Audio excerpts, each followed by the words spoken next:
ان کے بعد کہ ان کے لیے واضح ہو چکا ہے کہ وہ مشرکین اہل جہنم ہیں۔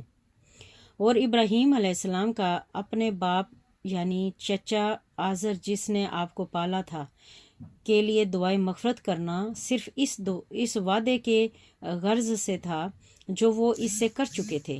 پھر جب ان پر یہ ظاہر ہو گیا کہ وہ اللہ کا دشمن ہے تو وہ اس سے بیزار ہو گئے، اس سے لا تعلق ہو گئے اور پھر کبھی اس کے حق میں دعا نہ کی۔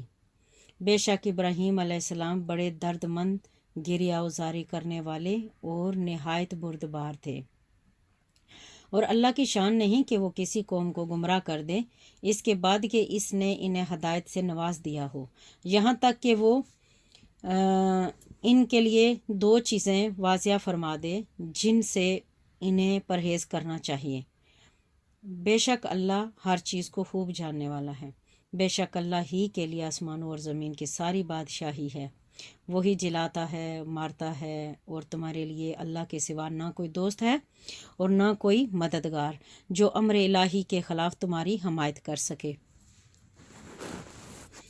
یقیناً اللہ نے نبی صلی اللہ علیہ وآلہ وسلم پر رحمت سے توجہ فرمائی اور ان مہاجرین اور انصار پر بھی جنہوں نے غزوہ تبوک کی مشکل گھڑی میں بھی آپ صلی اللہ علیہ وآلہ وسلم کی پیروی کی، اور اس صورتحال کے بعد قریب تھا کہ ان میں سے ایک گروہ کے دل پھر جاتے، پھر وہ ان پر لطف و رحمت سے متوجہ ہوا۔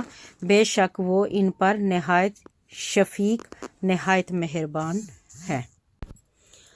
اور ان تین شخصوں پر بھی نظر رحمت فرما دی جن کے فیصلے کو مؤخر کیا گیا تھا، یہاں تک کہ جب زمین باوجود کشادگی کے ان پر تنگ ہو گئی اور خود ان کی جانیں بھی ان پر دوبر ہو گئیں اور انہیں یقین ہو گیا کہ اللہ کے عذاب سے پناہ کا کوئی ٹھکانہ نہیں، باعث اس کے کہ اس کی طرف رجوع کے، تب اللہ ان پر لطف و کرم سے مائل ہوا تاکہ وہ بھی توبہ اور رجوع پر قائم رہیں۔ بے شک اللہ ہی بڑا توبہ قبول فرمانے والا، نہایت مہربان ہے۔ اے ایمان والو، اللہ سے ڈرتے رہو اور اہل صدق کی میت میں شامل رہو۔ اہل مدینہ اور ان کے گرد و نواح کے رہنے والے دیہاتی لوگوں کے لیے مناسب نہ تھا کہ وہ رسول اللہ صلی اللہ علیہ وآلہ وسلم سے الگ ہو کر پیچھے رہ جائیں، اور نہ یہ کہ ان کی جان مبارک سے زیادہ اپنی جانوں سے رغبت رکھیں۔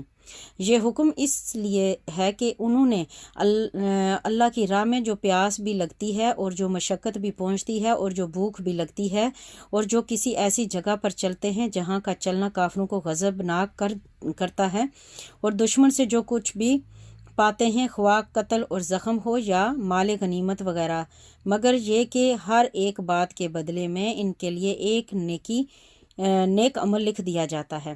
بے شک اللہ نیکوکاروں کا اجر ضائع نہیں فرماتا۔ اور نہ یہ کہ وہ مجاہدین تھوڑا خرچہ کرتے ہیں اور نہ بڑا، اور نہ ہی کسی میدان کو راہ خدا میں طے کرتے ہیں، مگر ان کے لیے یہ سب صرف سفر لکھ دیا جاتا ہے تاکہ اللہ انہیں ہر اس عمل کی بہتر جزا دے جو وہ کیا کرتے تھے۔ اور یہ تو ہو نہیں سکتا کہ سارے کے سارے مسلمان ایک ساتھ نکل کھڑے ہوں، تو ان میں سے ہر ایک گروہ یا قبیلہ کی ایک جماعت کیوں نہ نکلے کہ وہ لوگ دین میں تفقہ یعنی کہ خوب فہم و بصیرت حاصل کریں اور اپنی قوم کو ڈرائیں جب وہ ان کی طرف پلٹ کر آئیں، تاکہ وہ گناہوں اور نافرمانی کی زندگی سے بچیں۔ اور اے ایمان والو، تم کافروں میں سے ایسے لوگوں سے جنگ کرو جو تمہارے قریب ہیں، یعنی جو تمہیں اور تمہارے دین کو براہ راست نقصان پہنچا رہے ہیں، اور جہاد ایسا اور اس وقت ہو کہ وہ تمہارے اندر طاقت اور شجاعت کی سختی پائیں، اور جان لو کہ اللہ پرہیزگاروں کے ساتھ ہے۔ اور جب بھی کوئی صورت نازل کی جاتی ہے تو ان منافقوں میں سے بعض شرارتاً یہ کہتے ہیں کہ تم میں سے کون ہے جسے اس صورت نے ایمان میں زیادتی بخشی ہے؟ پس جو لوگ ایمان لے آئے ہیں سو اس صورت نے ان کے ایمان کو زیادہ کر دیا، اور وہ اس کیفیت ایمانی پر خوشیاں مناتے ہیں۔ اور جن لوگوں کے دلوں میں بیماری ہے تو اس صورت نے ان کی خباثت، کفر و نفاق پر مزید پالیدگی اور خباثت بڑھا دی ہے، اور وہ اس حالت میں مرے کہ کافر ہی تھے۔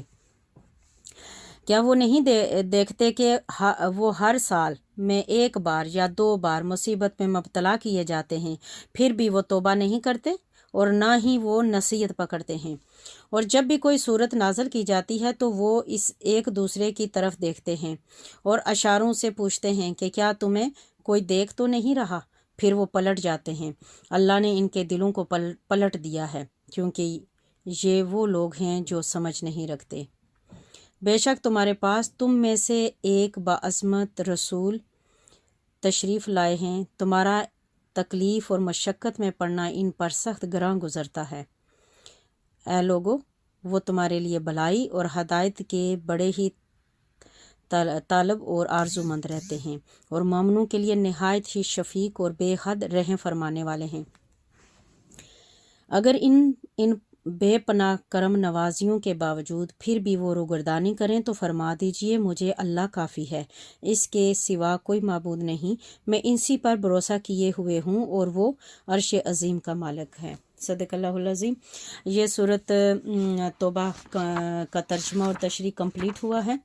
اس میں جو آیت نمبر 228 ہے، یہ جو میں ہر ترجمہ تشریح سے پہلے پڑھتی ہوں، اس کا ترجمہ میں نے ابھی کیا ہے۔ تو یہ آیت جو ہے مجھے بے حد عزیز ہے، بے حد عزیز ہے کہ میں ہر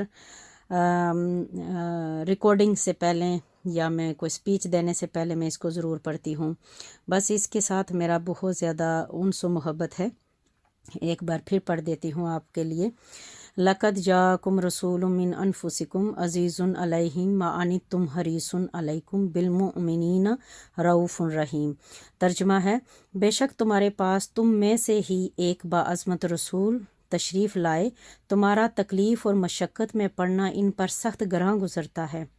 اے لوگو، وہ تمہارے لیے بھلائی اور ہدایت کے بڑے طالب اور آرزو مند رہتے ہیں، اور مومنوں کے لیے نہایت ہی شفیق اور بے حد رحم فرمانے والے ہیں۔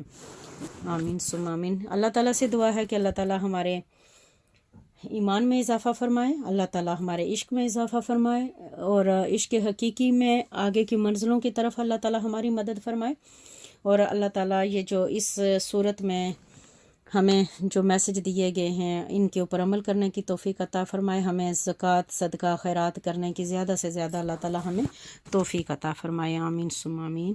وصلی اللہ تعالیٰ علی خیر خلقہ محمد و علی عرشہ اجمعین برحمتک یا ارحم الراحمین۔ آمین ثم آمین۔